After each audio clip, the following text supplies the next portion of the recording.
প্রিয় দর্শক, আসসালামু আলাইকুম রহমতুল্লাহি ওবারকাতু। আমি কৃষকের বন্ধু মিরাজ। বর্তমান ঠিকানা ঢাকা, গাজীপুর, ভবানীপুর, বটতলা। প্রিয় দর্শক, আজকে যে জমিটা দেখতেছেন এখানে 14,000-এর একটা প্রজেক্ট। তো প্রিয় দর্শক, আমি এই জমি থেকে আজকে চারা উড়াচ্ছি। তো চারাগুলা আর আপনারা একটু ফলো করেন, প্রত্যেকটা গাছের দিকে লতির অবস্থা দেখেন। এতে পানি দেওয়া হয়েছে, পানি দেওয়ার পর মনে করেন যে লতিগুলা ভাসতেছে পানিতে। আপনাদের দেখানোর উদ্দেশ্যে আসলে কীরকমের আপনারা দেখতে পারেন, অবশ্যই আমার মেসেজ করে বা কমেন্ট করে আমাকে জানাবেন। তো প্রিয় দর্শক, আমি কৃষকের বন্ধু মিরাজ আপনাকে সঠিক পরামর্শ দেওয়ার জন্য সবসময় প্রস্তুত থাকি। আর কীরকমের গ্রোদের চারা উড়াচ্ছি আপনারা একটু সরজমিনে দেখেন। তো প্রিয় দর্শক, আজকে 9,000 চারা উঠবে, 9,500 সরি। তো 9,500 চারা উঠবে। আমি যদি চারাগুলার একটু আজকে হইলে যে 1 তারিখ বলা হয় আর কি, বছরের প্রথম দিন। তো এই প্রথম দিনে কালকেও চারা উঠেছি, আজকেও চারা উঠাচ্ছি। আপনারা একটু প্রত্যেকটা গাছের দিকে একটু ফলো করেন যে কিভাবে লতি আসলে এই জমিতে হয়েছে। প্রিয় দর্শক, এর গোড়ায়ও অসম্ভব লতি আছে, শুধু পানির জন্য লতিগুলো দেখানো যাচ্ছে না। তো প্রিয় দর্শক, আসলে আমি সবসময় বলি যে কৃষক আসলে সফলতা পাওয়ার জন্য অরিজিনাল জাত চিনতে হবে, অরিজিনাল কৃষকের সাথে পরামর্শ করতে হবে। তো প্রিয় দর্শক, পারিব না এ কথাটি বলিও না, আর একবার না পারিলে দেখো শতবার। আমি যে বিষয়টা আপনাকে বলতে চাই সেটা হলে যে অরিজিনাল কৃষকের কাছ থেকে আপনাদের চারা নিতে হবে। আমি যদি একটু এই গাছটার দিকে একটু ফলো করেন, দেখেন লতিটা পানিতে ভাসে, তারপরে দেখেন কত সুন্দর গ্রোথ লতির। গাছটায় কতটি লতি বের হয়েছে, এই গাছটার থেকে কতটি লতি বের হয়েছে, এদিকে কতগুলো লতি দেখা যায়। সেটা লতি ছাড়া আর কোনো কিছু দেখা যায় আমার মনে হয় না। তো প্রিয় দর্শক, এই চারাগুলো আজকে উঠাচ্ছি। মনে করেন যে এই চারাগুলো উঠাচ্ছি, এই চারাগুলো যাবে হলে যে আপনার বগুড়া, আর একটা যাবে হইলে যে কি জানি একটা জায়গার নাম ভুলে গেছি। যাই হোক, এর আগে দেখছেন যে আমি কৃষকের নাম্বার দিছি বা নাম্বারের সাথে কথা বলছি, বা কোন নাম্বারে চারা পাঠাইছি সে নাম্বারটাও কিন্তু স্ক্রিনে দেওয়া আছে।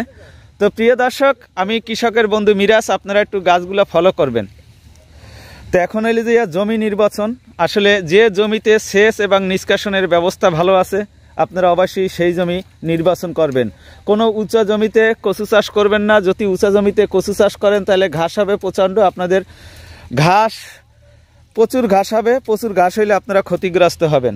তো প্রিয় দর্শক, আমি যথেষ্ট পরিমাণ আপনাদের পরামর্শ দিছি, বা আমার এই কচুর বয়সে, বা আমার জানেন যে ঢাকা গাজীপুরে আমার 8 বিঘার মতন জমি, 8 বিঘার মতন জমি। আর এই জমিটা কিন্তু আমার একটা কৃষকের জমি। তো এই জমিটা মোটামুটি এখানে 14,000 না 12,000 চারা পাঠাইছিলাম। তো এই জমিটার থেকে কিছু আজকে চারা হারভেস্ট করতেছি। কারণ আমি যদি একটু আপনাদেরকে দেখাই তাহলে বুঝতে পারবেন যে এই যে দেখেন একটা চারা উঠাচ্ছি, আমি উঠেই আপনাদেরকে দেখাচ্ছি। এই যে এই দেখেন এই চারার গ্রোথটা একটু দেখেন। এই রকমের একটা ডিম থাকতে হবে গাছের গোড়ায়। যদি ডিম না থাকে তাহলে আপনারা ক্ষতিগ্রস্ত হবেন।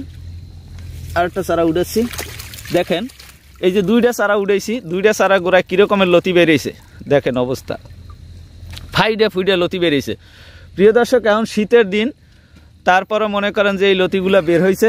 তো আমি যদি একটু আপনাদেরকে বুঝিয়ে বলি তাহলে হয়তো বুঝতে পারবেন। কারণ সফলতা খালি জমি নির্বাচন করলে আর চারা নিলেই সফলতা পাবেন না, অবশ্যই পরামর্শ নিতে হবে। পরামর্শ না নিলে আপনারা কখনো সফলতা পাবেন না। তো প্রিয় দর্শক, চারা একটু সংকটে আসি যদিও, তারপরে মনে করেন যে মাশাল্লাহ আজকে চারা উড়াইলে আমি এই চারাগুলো প্যাকেট করে দেওয়ার পারবো।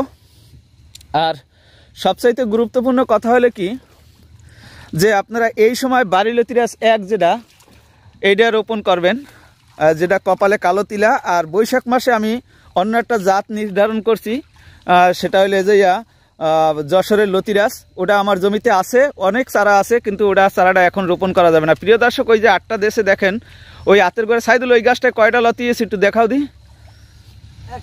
হ্যাঁ, 4টে লতা ওই গাছটার ভিতরে। তো প্রিয় দর্শক, এভাবে আর কি লতাগুলা, আমি সোজা অত দূরে যাওয়া লাগবে না, আমি কাছ থেকে একটা জমি দেখাই। দেখেন এই কাছ থেকে একটা গাছের ভিডিওতে দেখাচ্ছি, দেখেন লতি কী রকমের বাইয়ে পড়ছে। আর এই গাছটার অবস্থা দেখেন, এই গাছটায় 3টে লতা আছে। তো প্রিয় দর্শক, এটা জাতটা চেনার উপায় আমি বারবার বলি, এই জাতটা চেনার উপায় দেখবেন যে এই কপালে একটা তিলা থাকে, এই দেখেন আমার আঙ্গুলের মাঝখানে, এটা যদি থাকে তাহলে আপনি কপাল খুলে যাবে। আমি অনেক কৃষক দেখছি জাত চিনে নেয়, এই কারণে ক্ষতিগ্রস্ত হয়েছে। আসলে অরিজিনাল জাত চিনতে হবে, জাত না চিনলে আপনারা ক্ষতিগ্রস্ত হবেন। তো প্রিয় দর্শক, বিস্তারিত আমার মোবাইল নাম্বারে আপনারা আলোচনা করবেন ইনশাল্লাহ। আসসালামু আলাইকুম ওয়া রাহমাতুল্লাহি ওয়া বারাকাতুহু।